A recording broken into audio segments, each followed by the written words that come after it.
జగన్మోహన్ రెడ్డి గారు నిన్న సత్యసాయి జిల్లాలో పర్యటనలో భాగంగా పోలీసు మీద చేసినటువంటి వ్యాఖ్యలు నిజంగా అత్యంత దారుణమైనటువంటివి. ఆ రకమైనటువంటి భాషని ఒక మాజీ ముఖ్యమంత్రి స్థాయిలో మాట్లాడడము అంటే ఆయన సంస్కారం ఏంటి అనేటువంటిది అర్థమవుతూ ఉంది. ప్రశాంతంగా ఉన్నటువంటి ఈ జిల్లాలో మళ్ళీ కులాల మధ్య, వర్గాల మధ్య, లేకపోతే ఫ్యాక్షన్ని చిచ్చు రేపే రకంగా ఇవాళ వైఎస్ఆర్సీపీ ప్రయత్నం చేస్తూ ఉందన్నటువంటి విషయాన్ని ప్రజలందరూ కూడా గుర్తుపెట్టుకోవాలి. అప్రమత్తంగా ఉండాల్సినటువంటి పరిస్థితులు ఉన్నాయి. ఒక గ్రామంలో జరిగినటువంటి సంఘటనని ఇదేదో రాష్ట్రంలో రెడ్ బుక్ రాజ్యాంగం అంటూ విస్తృతంగా ఒక అపోహలు, భయభ్రాంతుల్ని సృష్టించేటువంటి ప్రయత్నం చేయడం అనేటువంటిది బాధాకరం.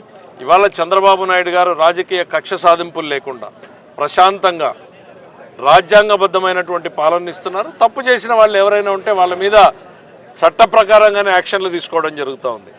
ఈరోజు ఎవరి మీదన్నా కేసులు పెడితే కేసులు విచారించి తప్ప కాదా అని చెప్పడానికి కోర్టులు ఉన్నాయి. తప్పు చేసిన వాళ్ళు జైలుకు పోతున్నారు, తప్పు చేయని వాళ్ళకి బెయిల్ వస్తున్నాయి.